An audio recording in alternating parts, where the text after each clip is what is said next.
Some nights, the knock at your door is just the wind. But some nights, it's the universe asking if you're willing to save a life, or let fear lock you away forever.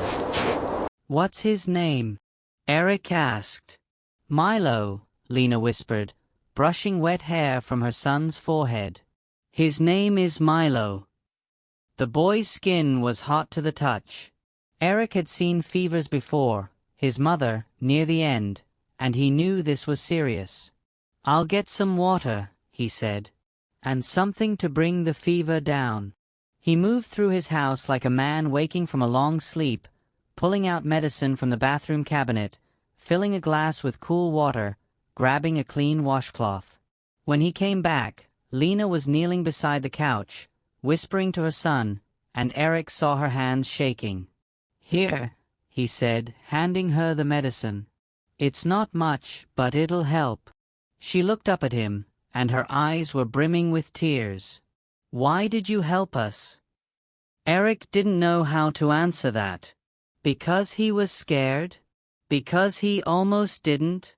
Because somewhere under all his fear, there was still a sliver of the man his parents raised?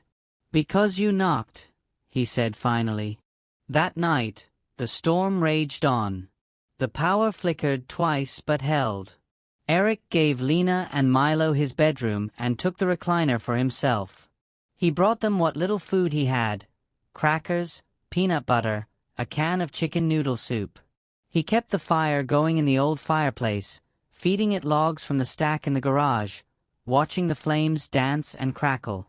Milo's fever broke sometime around midnight. Lena came out of the bedroom, exhausted but relieved, and found Eric still awake, staring into the fire. "He's sleeping," she said softly. "Really sleeping. Not that terrible, restless kind." Eric nodded. "Good." She sat down on the edge of the couch, pulling the quilt around her shoulders. For a long moment, neither of them spoke. Outside, the wind howled. Inside, the fire whispered. "I'm sorry we barged in on you like this," Lena said. "I didn't know what else to do." "You did the right thing," Eric said, and he meant it. "Can I ask you something?" She turned to look at him, her face soft in the firelight. "When I was knocking, you waited a long time before you opened the door.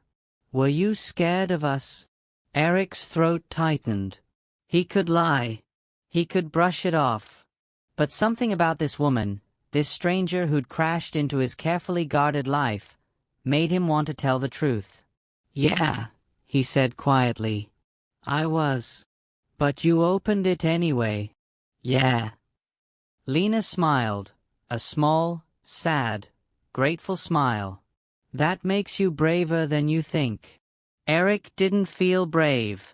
He felt like a man who'd spent 2 years hiding and had finally been forced to choose between his fear and his humanity. He'd chosen humanity. Barely. By the thinnest of margins.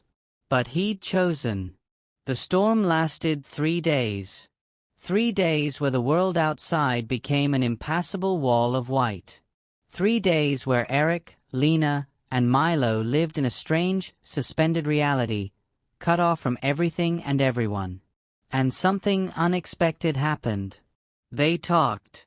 Lena told him about her life, how she'd been a graphic designer, how she'd started her own small firm, how she'd been scraping by and pouring everything into her art. How Milo's father had left when the boy was 2, how she'd been doing it alone ever since. How she'd been evicted from their apartment 3 weeks ago and had been staying with a friend until that friend's landlord found out and kicked them out too. "We were on our way to the shelter," she said, her voice steady but heavy with shame she shouldn't have to carry. "And then the storm hit, and I couldn't let Milo spend another night in the cold." Eric told her about the robbery, about his mother, about how he'd become a stranger to himself. "I used to fix things," he said, staring at his calloused hands. "That's what I did. People would call me, and I'd show up, and I'd make things work again.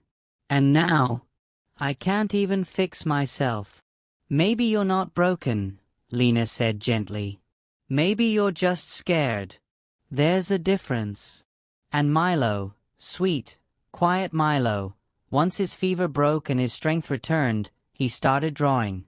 Eric found him on the second day, sitting cross-legged on the floor with a pencil and a piece of paper Eric had scavenged from a junk drawer.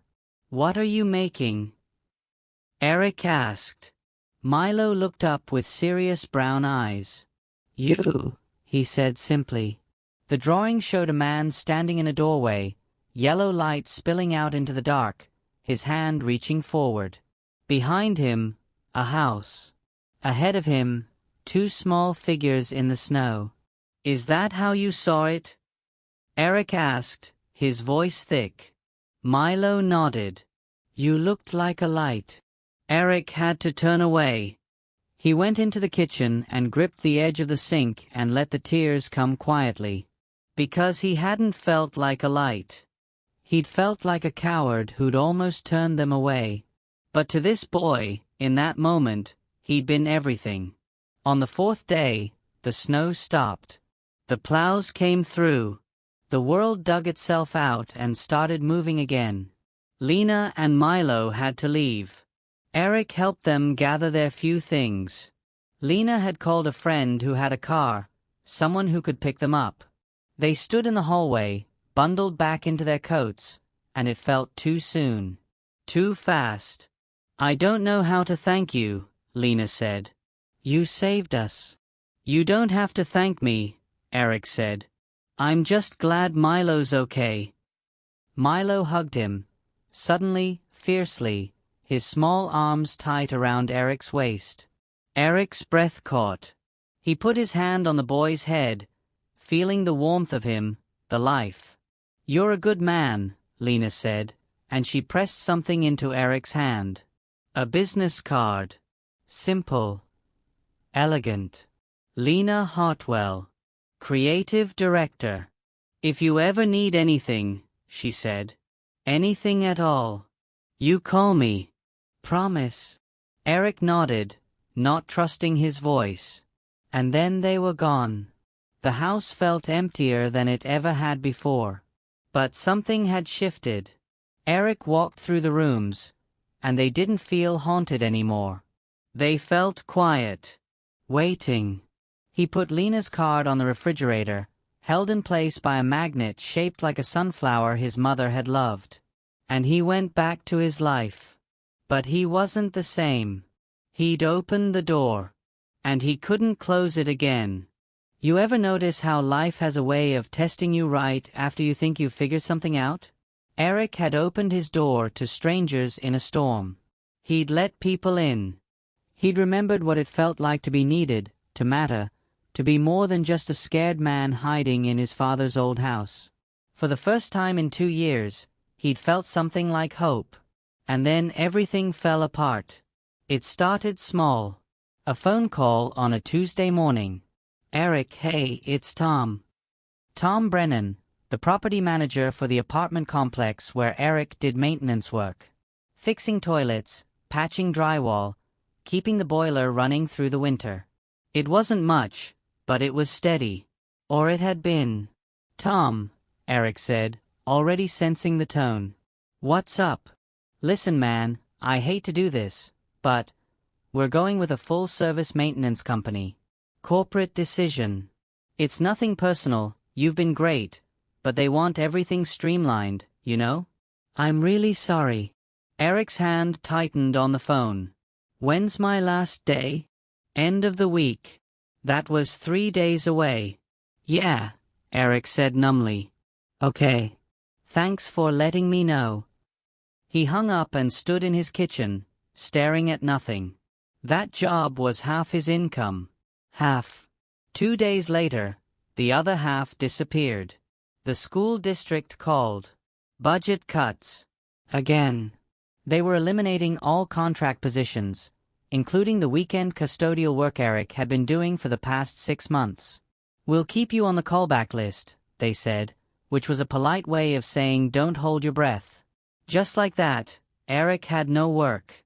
And then, because the universe apparently had a cruel sense of timing, the letter came. It was waiting for him when he got home from what turned out to be his last shift at the apartments. A formal notice from the county. Property taxes. Overdue.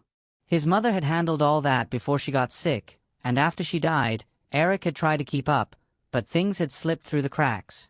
He'd missed payments. Not many. Just enough. The letter was clear. Pay the full amount by the end of the month, or the house goes into foreclosure proceedings. Eric sat at the kitchen table and did the math. What he had in his checking account. What he had in savings, which was basically nothing. What he could sell. What he could borrow. No matter how he calculated it, the numbers didn't work. He was going to lose the house. The house where his mother had raised him. Where his father had taught him to use a level and a saw. Where he'd cared for his mother as she died. Where, just weeks ago, he'd sheltered a desperate woman and her sick child. The house that was the last piece of his family he had left. Eric didn't tell anyone. Who would he tell? He had no close friends anymore. His co-workers had been friendly but not close. His extended family had drifted away after his mother's funeral. He was alone with this, just like he was alone with everything else. The days blurred together. He applied for jobs, maintenance positions, custodial work, anything, but nothing came through. The holidays approached, and the world filled with lights and cheer while Eric's world grew darker and colder. He stopped eating regularly. Not intentionally. He just forgot. Or didn't care. He'd open the refrigerator and see the near-empty shelves and close it again. He stopped sleeping well. He'd lie awake at night, listening to the house settle, imagining strangers coming to put his things on the curb, locking the doors behind them. One night, sitting in his father's recliner with the lights off, Eric realized he was thinking about just leaving. Packing what he could fit in his car and driving. Somewhere. Anywhere. Starting over with nothing, which is what he'd have anyway. He was staring at the darkness, feeling himself disappear into it, when his eyes landed on the refrigerator. On the business card held there by his mother's sunflower magnet. Lena Hartwell. Creative Director. If you ever need anything at all, you call me. Eric had looked at that card every day since she'd left it. He'd never seriously considered using it. What would he say? Hey, remember me? I let you stay in my house during a storm. Now I'm about to be homeless. Can you help? It felt like begging. Like admitting defeat. Like proving that the scared, broken man he'd become was all he'd ever be. But as he sat there in the dark, with the foreclosure notice on the table and no other options in sight, Eric understood something. Pride was a luxury he could no longer afford. His hand shook as he picked up the phone. The number rang 3 times before someone answered. A professional voice, polite but busy. Hartwell Design Group, how may I direct your call? Eric's mouth went dry. I'm looking for Lena Hartwell. May I ask who's calling? Eric. Eric Morrison. She gave me her card. She said if I ever needed. One moment, please. The hold music was soft jazz. Eric almost hung up twice. And then, Eric. Lena's voice. Warm, surprised, genuinely happy. Oh my God, Eric, I'm so glad you called. How are you? How have you been? The kindness in her voice nearly broke him. I'm...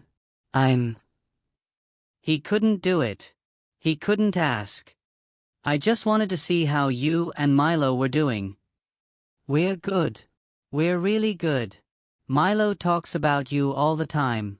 He still has that drawing he made, of you opening the door. He wants to frame it. She paused.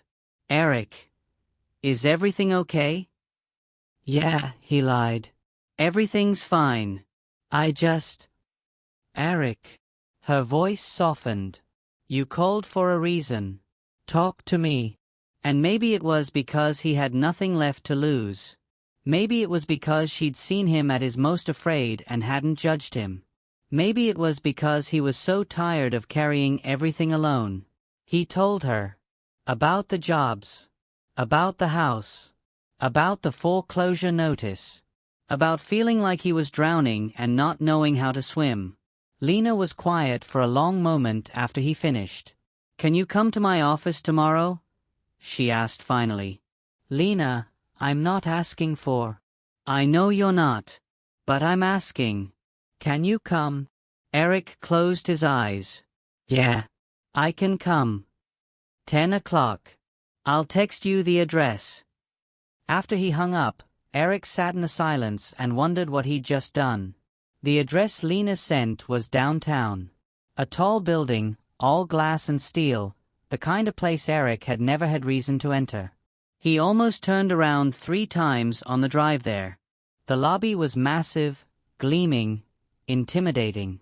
Eric gave his name to the security desk, feeling out of place in his worn jacket and work boots.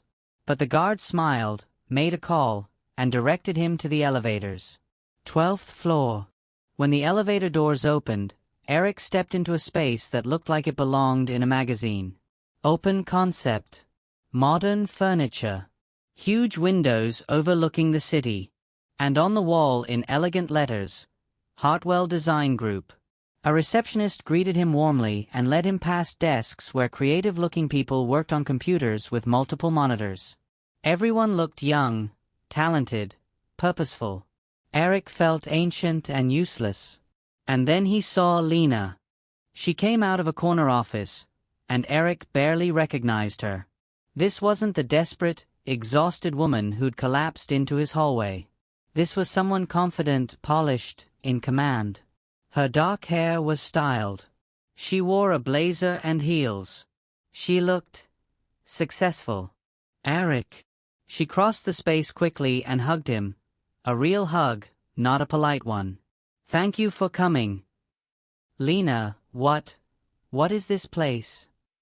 She smiled. "This is my company. Come on, let's talk in my office." Her office had floor-to-ceiling windows and a view that stretched for miles.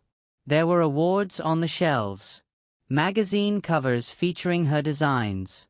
And on her desk, in a simple frame, was Milo's drawing, the man in the doorway, reaching out into the dark. Eric stared at it. "He insisted I bring it to work," Lena said softly. "He said it reminds him that there are good people in the world." Eric couldn't speak. Lena gestured to a chair, and they sat. She poured him coffee from a French press, and the simple act of hospitality, the echo of how he'd served her soup in his kitchen, felt significant. "I need to tell you something," Lena said. "That night we showed up at your door, we weren't just homeless. We were at the absolute end. I'd lost everything. My business had failed, or so I thought. I'd been working out of a tiny office, barely making rent, pouring everything into building something that kept almost working but never quite taking off. When we got evicted, I thought that was it. I'd failed as a business owner and as a mother." She took a breath. "And then you opened your door. You gave us warmth and food and safety when you didn't have to. When you were clearly scared. And I saw something in that, Eric. I saw what real strength looks like. Not the loud kind. The quiet kind. The kind that does the right thing even when it's hard." "Lena, let me finish." She leaned forward. "After we left your house, I made some calls. I reached out to contacts I'd been too proud to ask for help before. I pitched a project I'd been sitting on for months. And everything changed. Within 2 weeks, I had a major contract. Within a month, I had investors. Within 3 months, I had this." She gestured around the office. "All because I finally had the courage to stop going it alone. And I learned that courage from watching you open that door." Eric shook his head. "I almost didn't. But you did. That's what matters." She pulled out a folder and slid it across the desk. "I've been working on something. A foundation. Arts and trades education for underserved communities. Teaching people practical skills, construction, maintenance, design, business, while also nurturing creativity, giving people the tools to build real careers and real lives. Eric opened the folder. Architectural renderings, budget projections, mission statements. It was beautiful, ambitious, huge. "This is incredible," he said. "But Lena, why are you showing me this?" She looked him straight in the eyes. "Because I want you to run it." The words didn't make sense. "What?" "I need someone who understands what it's like to struggle. Someone who knows how to fix things, literally and figuratively. Someone who has empathy in his bones. Someone who will see the people we serve as human beings, not projects."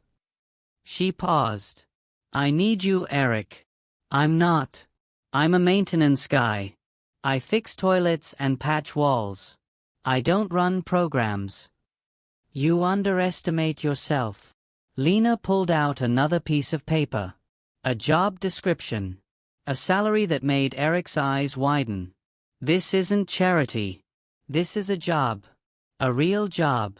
With real responsibilities. You'll have to learn. You'll have to grow. You'll have to step into a version of yourself you might not know yet. But I believe you can do it. More importantly, I think you need to believe it too." Eric stared at the paper. At the numbers. At the possibility. At the door opening before him. "Why would you take a chance on me?" he whispered. "Because you took a chance on us," Lena said simply. "When you had every reason not to. Now I'm asking you, are you willing to take a chance on yourself?" Eric said yes. Not because he felt ready. Not because he felt qualified. But because something in Lena's belief in him sparked something he'd thought was dead. The first 6 months were brutal. Eric had to learn everything. Non-profit administration. Grant writing. Program development. How to work with boards and donors and community partners. How to hire staff and manage budgets and navigate bureaucracy. There were days he felt like a complete fraud. Days he wanted to quit. Days he lay awake at night convinced he was going to let everyone down. But Lena was patient. She mentored him. Pushed him. Believed in him even when he didn't believe in himself. And slowly, something shifted. Eric discovered he was good at this. Not the corporate speak or the networking. That part stayed hard. But the actual work. Building relationships with community members. Understanding what people needed. Designing programs that actually helped. That part came naturally. Because he'd lived it. He knew what it felt like to be forgotten. To be scared. To need someone to open a door. The Foundation's first community center opened a year after Eric started. It was in the neighborhood where he'd grown up, 3 blocks from his house. They offered trades training, plumbing, electrical, carpentry, taught by experienced professionals. They offered art classes, business workshops, child care for parents attending programs. And they offered something harder to quantify but just as important: dignity. Eric made sure of that. No one was a case or a client. They were people. Learning. Building. Growing. The program worked. People got jobs. Started businesses. Found purpose. And then the bottom fell out again. The Foundation's major corporate funder pulled out. Economic downturn, they said. Shifting priorities. The money dried up overnight. Eric called an emergency meeting with his small staff, 5 people he'd hired, all of them as committed as he was. They sat around a table in the community center, looking at spreadsheets that didn't add up. "We have 3 months of operating funds," Eric said. "Maybe 4 if we cut everything to the bone." "So we close?" asked Maria, his program director, her voice breaking. Eric looked around the table. At these people who'd taken a chance on his leadership. At the building they'd filled with hope. At the window, where he could see participants arriving for evening classes. No, he said. We fight. They went grassroots. Local fundraisers. Small donor campaigns. Partnerships with local businesses. Eric, who'd once been too scared to open his door, stood in front of crowds and told their story. Told his story. It wasn't easy. It wasn't quick. But slowly, dollar by dollar, they rebuilt. And something better happened. They proved they didn't need one big donor. They built a community of support. People who believed in the work because they'd seen it change lives. The foundation not only survived, it grew.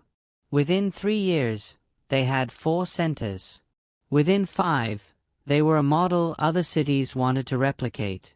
And Eric, the scared, broken man who'd almost refused to help a stranger, he became the kind of leader who opened doors for others.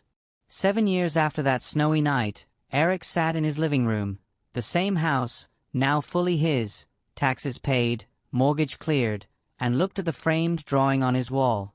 Milo's drawing. The man in the doorway. The light reaching into darkness.